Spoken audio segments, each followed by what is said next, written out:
En suivant le sentier, le visiteur découvrira ses portes imposantes, avant d'accéder à l'escalier de pierre qui mène au temple principal, niché dans la montagne. Ce sanctuaire est un lieu de pèlerinage, depuis des siècles, où les fidèles viennent prier pour la chance, la protection et la prospérité. Il est particulièrement prisé pour son cadre serein et son lien spirituel avec la nature environnante.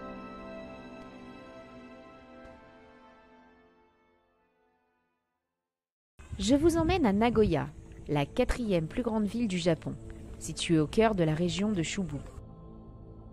Cette métropole, souvent méconnue des touristes, offre un riche mélange d'histoire, de culture et de modernité.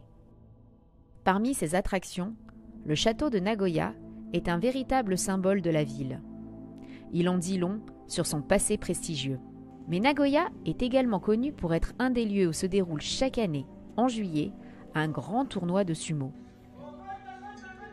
Le Nagoya Basho, l'un des 6 tournois majeurs de sumo du Japon.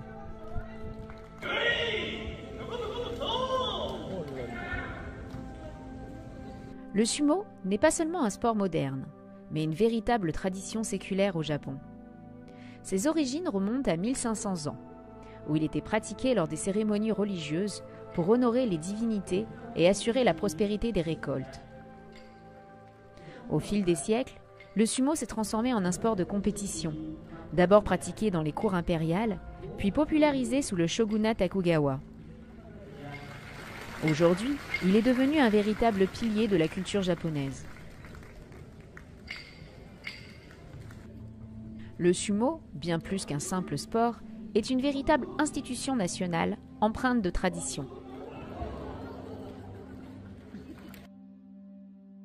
Les combats de sumo ne se limitent pas à la force brute, mais sont également une manifestation de respect et de rituels sacrés.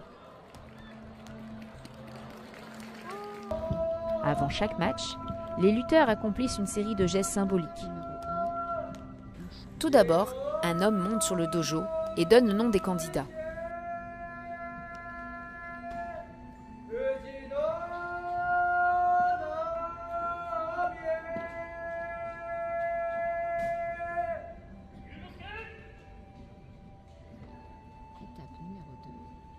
Puis c'est au tour des lutteurs de monter et exécutent un premier shiki, un exercice d'assouplissement. Chaque lutteur le réalise 2 fois en changeant de jambe.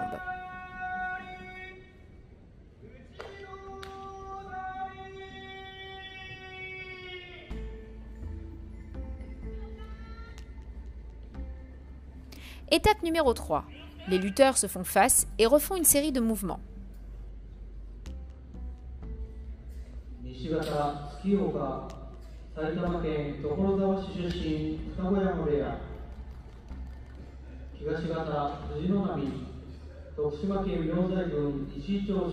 Étape numéro 4.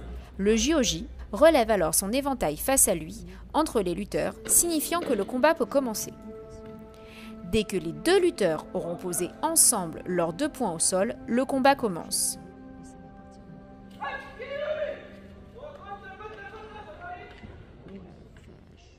Ils vont alors se jeter l'un sur l'autre avec la plus puissante poussée possible dans le but de déséquilibrer son adversaire et de le faire sortir du cercle. Les combats peuvent durer quelques secondes à plusieurs minutes. Et chaque geste, chaque mouvement est un art qui allie puissance, stratégie et équilibre. Les combats se montrent impressionnants et les spectateurs passionnés.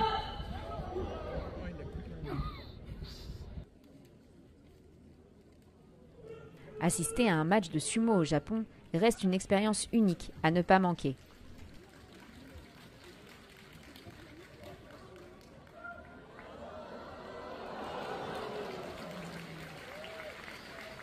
Je vous emmène maintenant au château de Nagoya, un véritable trésor historique. Construit au XVIIe siècle par le shogun Ieyasu Tokugawa, ce château est un véritable symbole de puissance. Il restera sous l'autorité du clan pendant toute la période d'Edo. Après cette période, il sera administré par la maison impériale et enfin par la ville de Nagoya. Lors de la Seconde Guerre mondiale, le château original a été gravement endommagé et a même brûlé. Il a été reconstruit après la guerre, à partir des années 1950. Actuellement, le château est en rénovation et l'intérieur n'est plus accessible au public, ce jusqu'en 2028. Pendant ces travaux, le donjon est fermé à la visite, mais le palais Onmaru, situé dans l'enceinte des murailles à côté du donjon, reste accessible.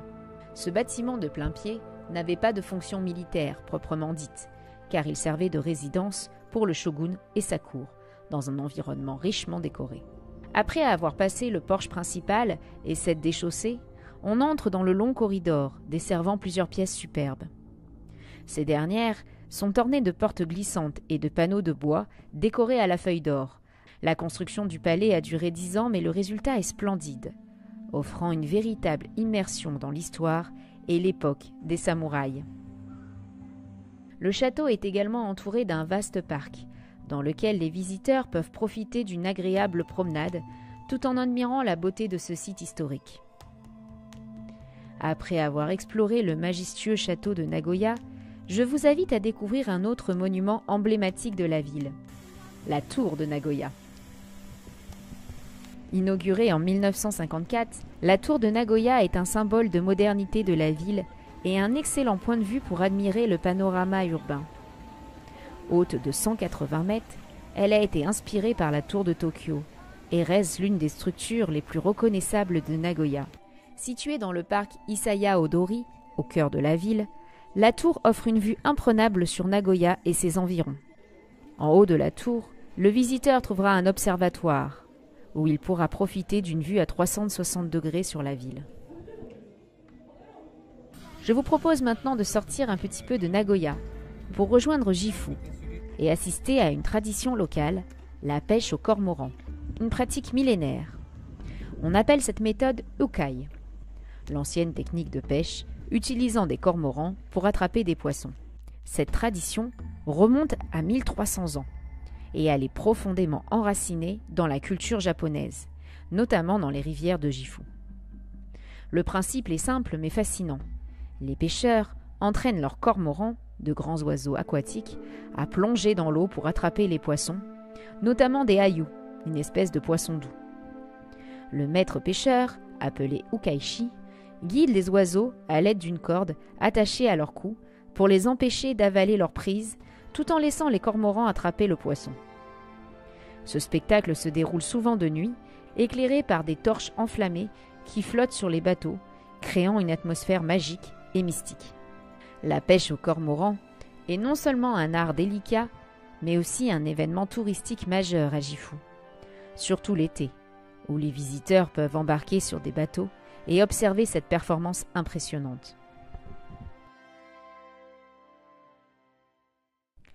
Je terminerai cette escale en vous emmenant à une petite heure de Nagoya pour visiter le parc Ghibli, un lieu magique qui plonge les visiteurs dans l'univers féerique des films d'animation du studio Ghibli. Ce parc, inauguré en 2022 à Aichi, près de Nagoya, dans la région qui avait accueilli l'Expo universelle de 2005, est une véritable invitation à découvrir les mondes imaginaires créés par des maîtres comme Hayao Miyazaki et Asao Takahata. Le parc est divisé en plusieurs zones, chacune dédiée à un film emblématique du studio. La zone la plus impressionnante est sans nul doute le Grand Entrepôt, un espace couvert où les visiteurs peuvent se promener dans des décors reconstitués de films cultes. L'un des points forts est la reconstruction de la chambre d'Arietti, où l'on peut découvrir son univers miniature, ou encore se retrouver dans des scènes iconiques comme Mon voisin Totoro, Le voyage de Chihiro, Princesse Mononoke, Pogno sur la falaise, Le château dans le ciel, ou encore Les souvenirs de Marnie. Ces reconstructions permettent aux visiteurs de se plonger dans les scènes les plus marquantes du film, de se prendre en photo et de revivre la magie de ces chefs-d'œuvre d'animation. Le parc Ghibli propose également des courts-métrages exclusifs, visibles uniquement dans les musées et le parc Ghibli.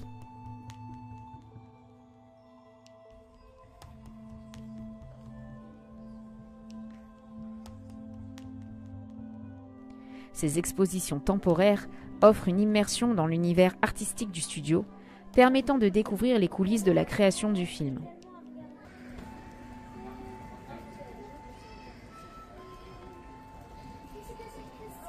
Enfin, pour les fans, un passage par la boutique s'impose, où vous pourrez dénicher des goodies uniques, disponibles uniquement ici. Ma petite vidéo sur Nagoya et ses environs se termine ici, mais si tu es fan du Japon,